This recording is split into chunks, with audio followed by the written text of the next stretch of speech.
Jimmy Akin's Mysterious World is brought to you by the Star Quest Production Network and is made possible by our many generous supporters. If you'd like to support the podcast, please visit sqpn.com/donate.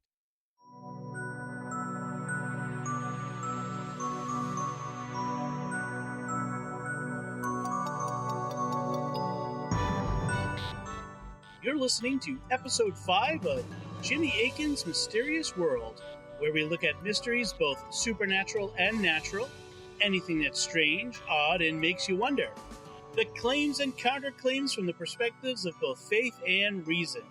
In this episode, we're talking about the Lost Gospels. I'm Dom Bettinelli, and joining me today is, of course, Jimmy Akin. Hi, Jimmy. Howdy, Dom.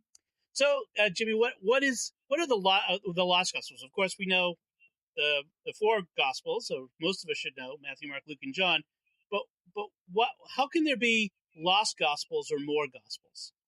Well, basically, in the early church, there was a lot of literary activity. Christians have been writing since the very beginning, since the very first generation of Christians, and that didn't stop with the composition of the books of the New Testament. People kept writing various documents.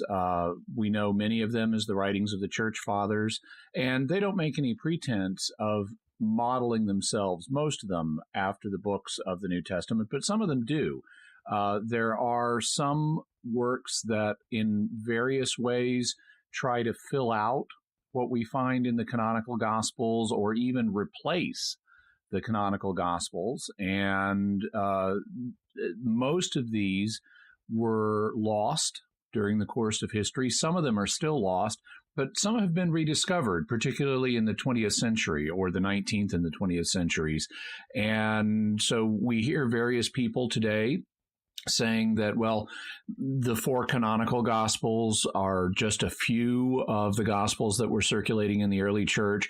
And some go farther and say, well, really, the four Gospels don't have any special claim, people on telling us the truth about Jesus, and we ought to take these other Gospels seriously.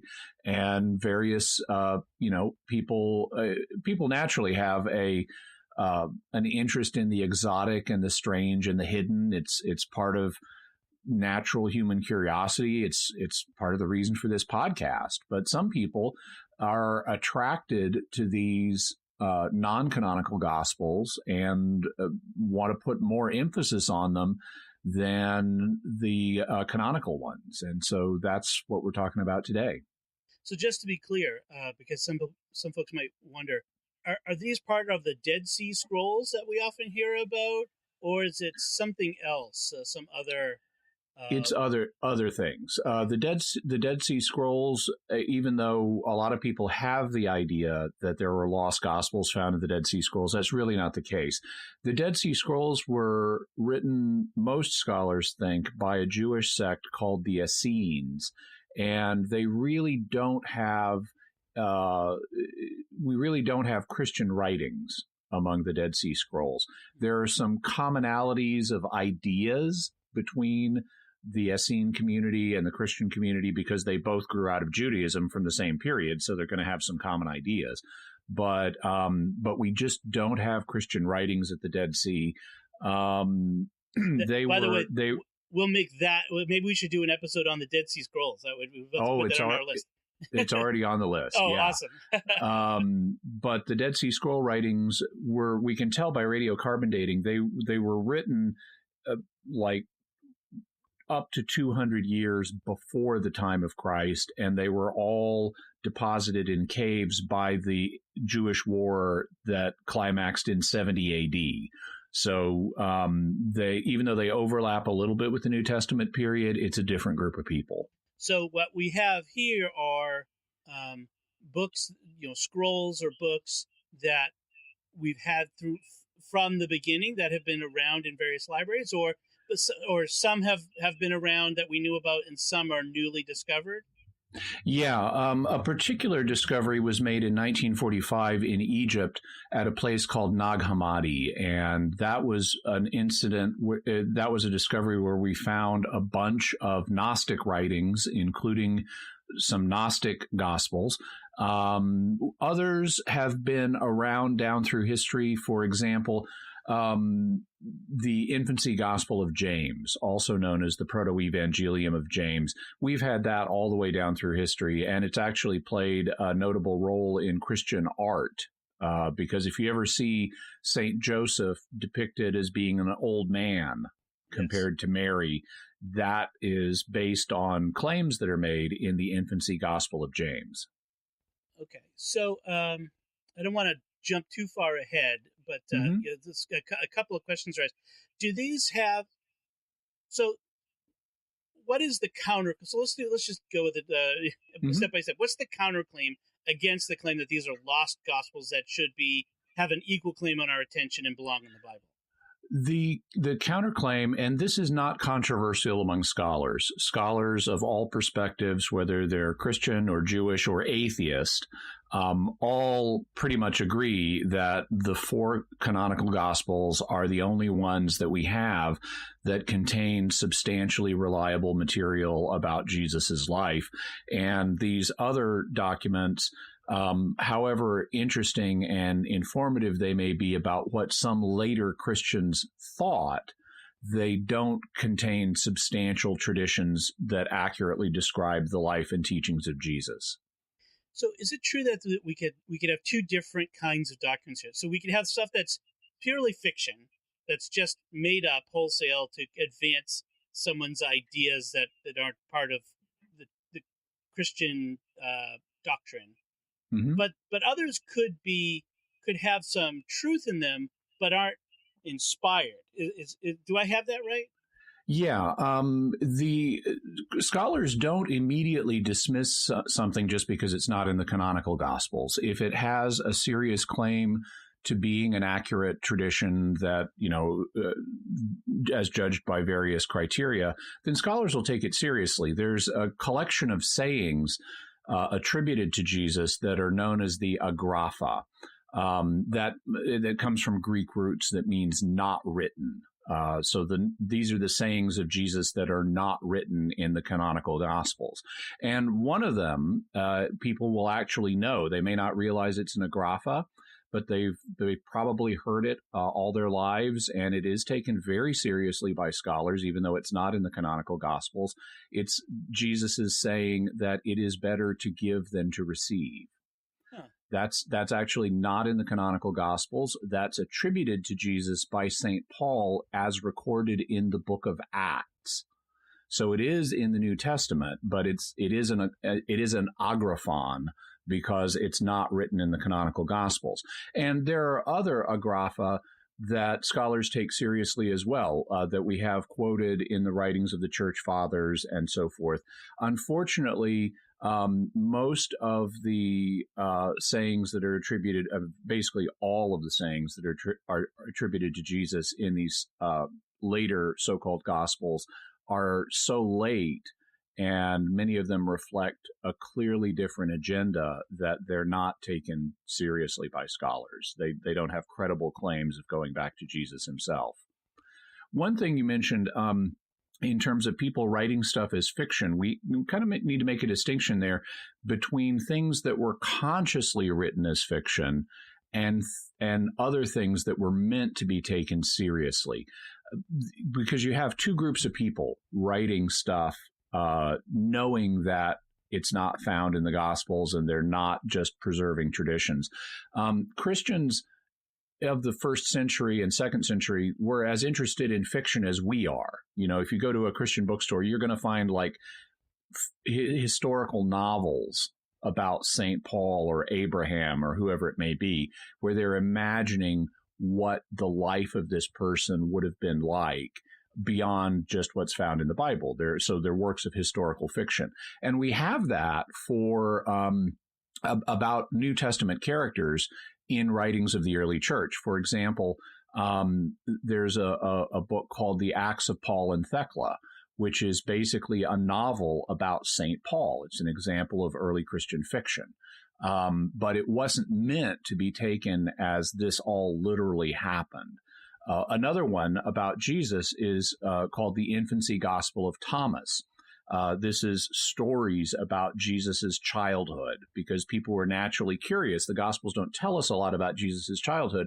And so at some point, people made up stories about Jesus's childhood just as an exercise in Christian fiction, but we don't have evidence that these were really meant to be taken seriously as things Jesus did. They're fanciful stories, like at one point Jesus is playing on the Sabbath and he's making little clay birds out of mud. And a boy tattles on him to Joseph, who kind of scolds him for breaking the Sabbath. And Jesus says, "Oh," and he claps his hands, and the little birds fly off. They animate and fly off. It's little Harry Potter Jesus. Yeah. So, what are the names of? Do we have like a list of these Gospels that we know of? Or is it just a bunch of different things? Well, we have records from the early church that mention a bunch of them. Like one of the ones that we know existed, but we don't actually have a copy of, is Marcion's Gospel. Marcion was a heretic in the 2nd century, and he really didn't like Jewish stuff.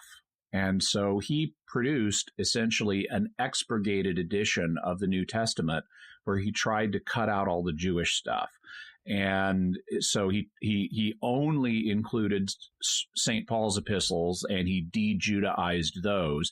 And then he had one gospel that he based on the Gospel of Luke, but then he cut out all the Jewish stuff that he could. And so we know that Marcion's Gospel existed because people talk about it in the writings of the Church Fathers, but we don't have a copy of it at this point.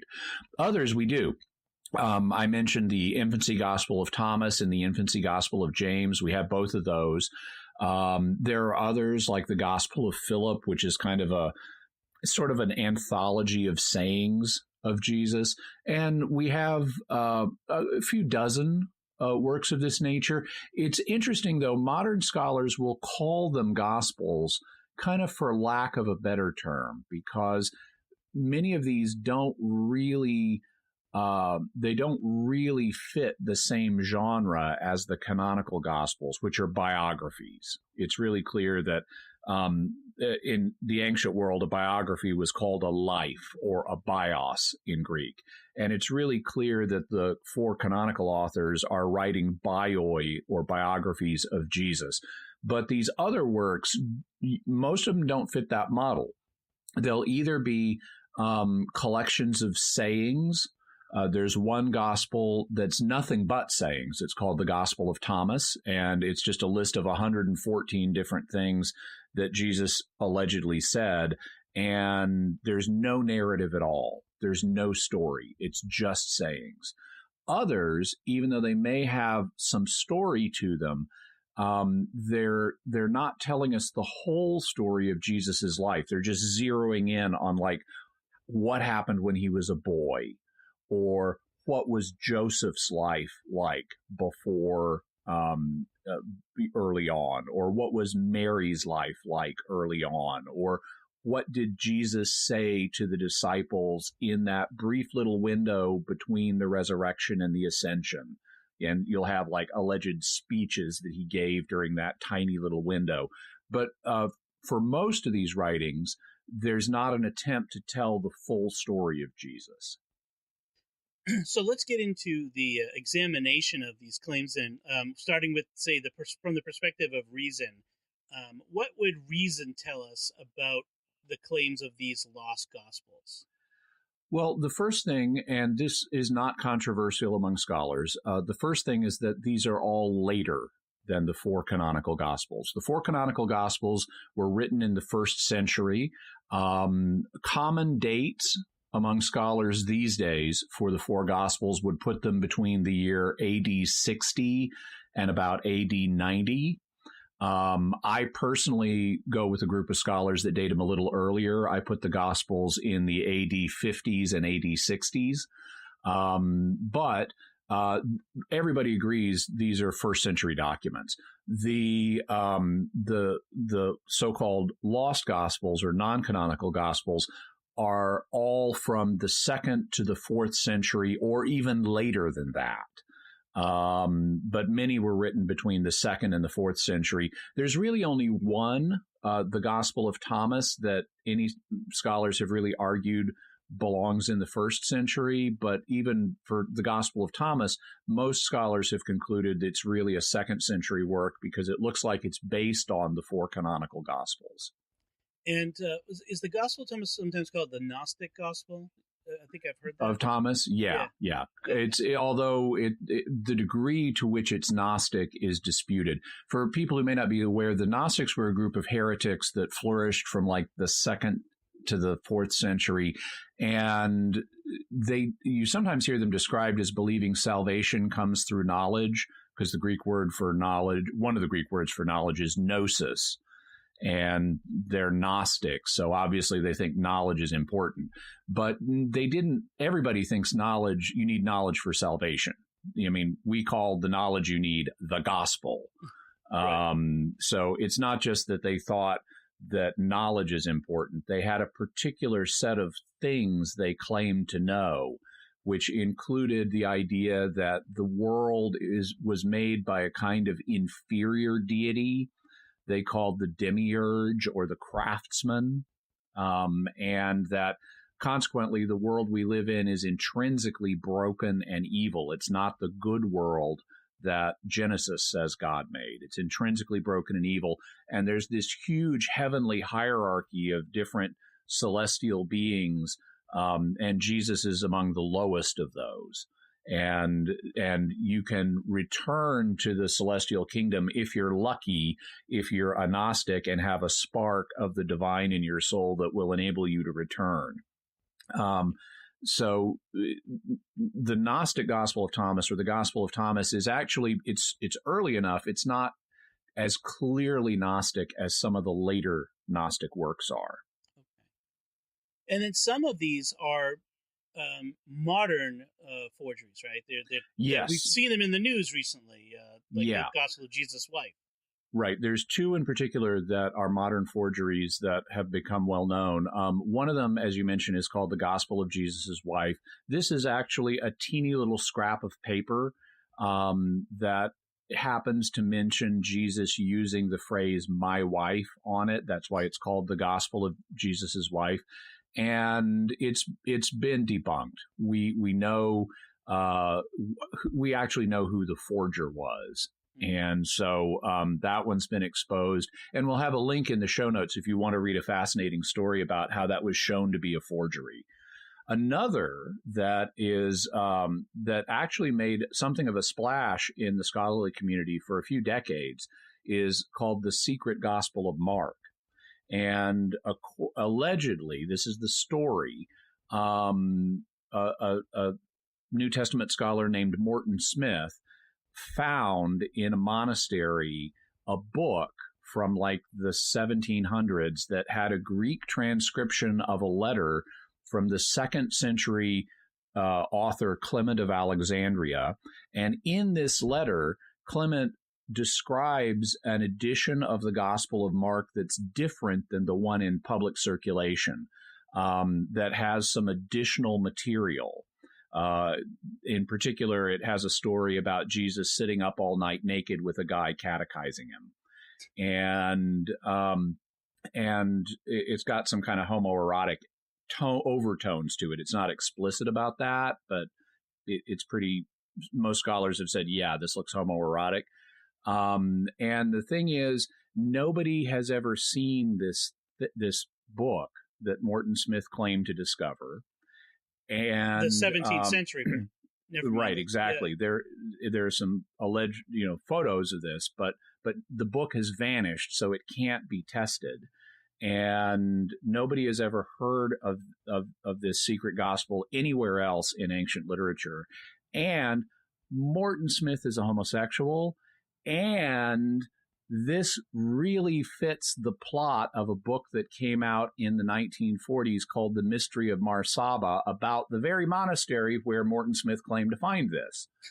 And then there are other indications that it's a forgery as well, including an indication that Smith worked a reference to himself into it as kind of a wink to the scholarly community once they analyzed this.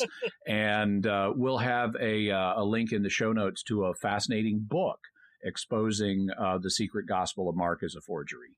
Okay. All right, so moving on to other parts of the reason perspective on these claims. What else can we say about these from the perspective of reason? Well, one of the things that I think is very significant, and this was pointed out by Richard Bauckham, is a fact we already mentioned. Richard Bauckham's a British scholar. And he pointed out, as we did earlier in this show, that these Gospels don't even attempt to tell the story of Jesus for the most part. They're just zeroing in on individual things individual moments in his life, or individual things he allegedly said, and they presuppose, therefore, a knowledge of the canonical Gospels. They assume you already know the basic story of Jesus from the canonical Gospels, and that the canonical ones are accurate. So they reveal their later date just by the fact they don't even bother telling us the story of Jesus. Also, they reflect ideas that clearly are later than what was found in the first century Christian community. The Gnostic ideas that became popular in the second and third centuries were not around in the first century, certainly not in the developed form that we find them in the canonical Gospels. And that is part of why these were rejected. They weren't rejected because of some agenda that the church fathers had. They were rejected because they were spotted as fakes. The four canonical Gospels all had a tradition of having been read in the churches in the beginning, all the way down. We've been reading Matthew, Mark, Luke, and John. So if you then come up with this Gospel of Philip, the first question is, why has nobody heard of this before? Right. Because we haven't been reading this in the church. This looks, by its sudden appearance, like a forgery. And then when you read the Gospel of Philip and, it's got all these Gnostic ideas in it that have not been passed down in the church by the succession of bishops that were ordained by the apostles, then it just screams forgery at you. And so the early church quickly identified these things as problematic documents, and that's why they weren't included. And that's also why modern scholars would say that they don't contain reliable traditions about Jesus. They tell us more about what later groups of Christians thought and believed, like the Gnostics, but they don't really tell us about Jesus. And that's why, scholars will study them in order to learn more about the context of that historical period, right. But they don't view them as reliable witnesses to Jesus, but more like an insight into the mindset of the people who wrote them later. Yeah, they tell us about what was going on in the church in the second and third and fourth centuries and later. They don't tell us what was going on in the church in the first century in Jesus's lifetime. Okay. So that seems like the reason perspective. From a faith perspective, how do we approach the lost Gospels? It seems like there's a pretty simple approach to it here. Yeah, faith and reason are pretty much in agreement here.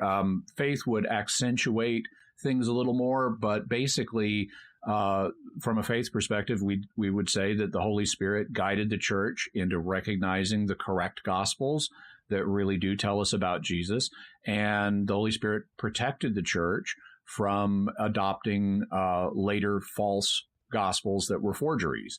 And as we mentioned, it did so based on that twofold test, which involves tradition.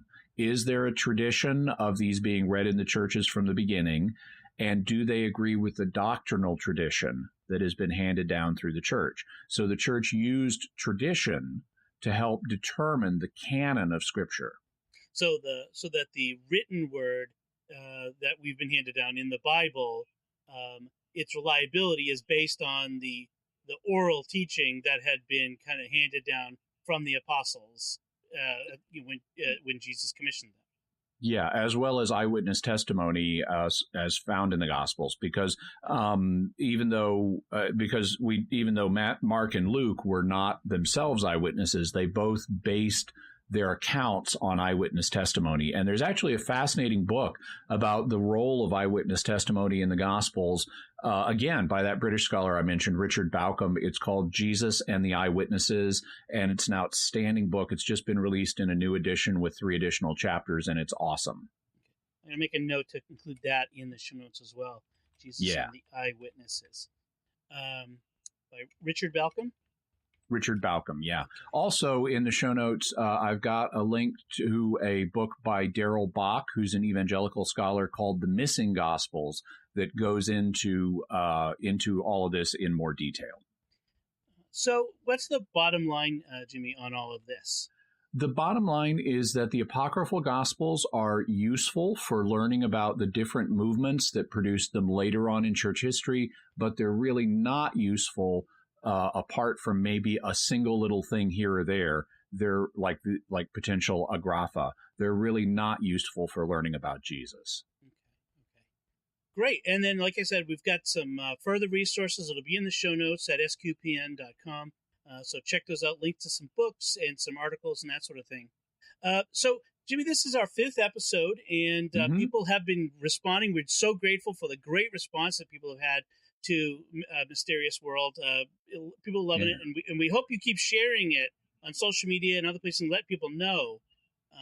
And so one of the great things is we've been getting some good feedback. Right. So we have a new segment, Mysterious Feedback. Yes. Although we do know who the feedback is coming from usually. But we do have one piece, and actually there was something about our first episode on ghosts, right? Yeah. So our first episode was on ghosts, and we had a number of readers recommend some Catholic books about ghosts. One of them that's still in print is called Shane Leslie's Ghost Book. Shane Leslie was a 20th century Irish diplomat, and that book is still in print. It's available from Amazon. We'll have a link to that in the show notes. I haven't read it myself, but it's, a mid-20th century book from a reputable Catholic source about ghosts. And so if nothing else, it's interesting to learn about what Shane Leslie and his circles thought about ghosts. Excellent. Very good. And so, folks, if you want to send us feedback and information, you can comment on our website, on our Facebook page. Send us comments on Twitter, on YouTube, any place that you want to do that. And I'll give the links at the end of the episode, and it'll be on our website at sqpn.com. But I want to kind of wrap things up with a final segment, a new segment we're going to start doing called Mystery Headlines, which is just little brief tidbits about mysterious happenings and goings on that have been in the news that you might be interested in. Right. So this time in Mysterious Headlines, we have some ghostly news. There's a Pennsylvania couple that is selling the former Carbon County Jail in Jim Thorpe, Pennsylvania. The 147-year-old jail is reputedly haunted by the ghosts of former inmates, including Irish coal miners who were members of the early Molly Maguire's trade union, which there's some violent conflict involving the Molly Maguires. They later formed part of the basis of Arthur Conan Doyle's novel The Valley of Fear. And they're also, according to Star Trek Deep Space Nine, some of the ancestors of Chief Miles O'Brien. In any event, for the last 20 years, the couple has been using the Carbon County Jail as a museum, and now it can be yours for the asking price of $749,000. And more information on that is in the show notes. And it's fully furnished with ghosts. With ghosts, yeah. That's excellent. Also in Mysterious Headlines, on Twitter, NASA announced the discovery of a new face on Mars. The new face bears an uncanny likeness to the famous Muppet named Beaker, the unlucky laboratory assistant of Dr. Bunsen Honeydew on the Muppet Show. He's the one who sounds like meep, meep, meep, meep. Exactly, yeah. And to view the new face on Mars, see our show notes where we've got the link to the NASA post on Twitter. Excellent. So, folks, like I said, if you're enjoying the show, please like it on Facebook, write a comment, subscribe. subscribe to the feed, or if you listen to it on YouTube, click the subscribe button for the channel, click the bell to get the notifications. But most of all, please share the links with other people. The only way we grow our audience really is by personal recommendations from listeners like you who enjoy it. And we're having so much fun. We're hearing from a lot of people who they're having fun listening to it. And I think it's an interesting conversation that you're not hearing other places, this sort of stuff, from the particular way that we approach it. And so we'd appreciate if you could do that. One other thing is if you could go onto iTunes and write a review that tells the iTunes algorithm to show our show to more people. So we'd appreciate that. 5 stars, please. Yes, please. So that's it from us. So let us know, what do you think about the Lost Gospels, what we had to say about them, and we might read your feedback, or if you record some voice feedback, we'd love to play your voice feedback on the show and send that to us. You can send us feedback by going to sqpn.com or the SQPN Facebook page, and find the link to this show and leave a comment there, or send us an email to mysterious@sqpn.com. You got to spell mysterious right. I always have trouble with it, so you look at a dictionary or get help from autocorrect. But mysterious@sqpn.com, and you can find links to our personal social media, our websites, and to the resources we mentioned in this show on sqpn.com. Until next time, Jimmy Akin, thank you for exploring with us our mysterious world. Thank you, Dom. And once again, I'm Dom Bettinelli. Thank you for listening to Jimmy Akin's Mysterious World.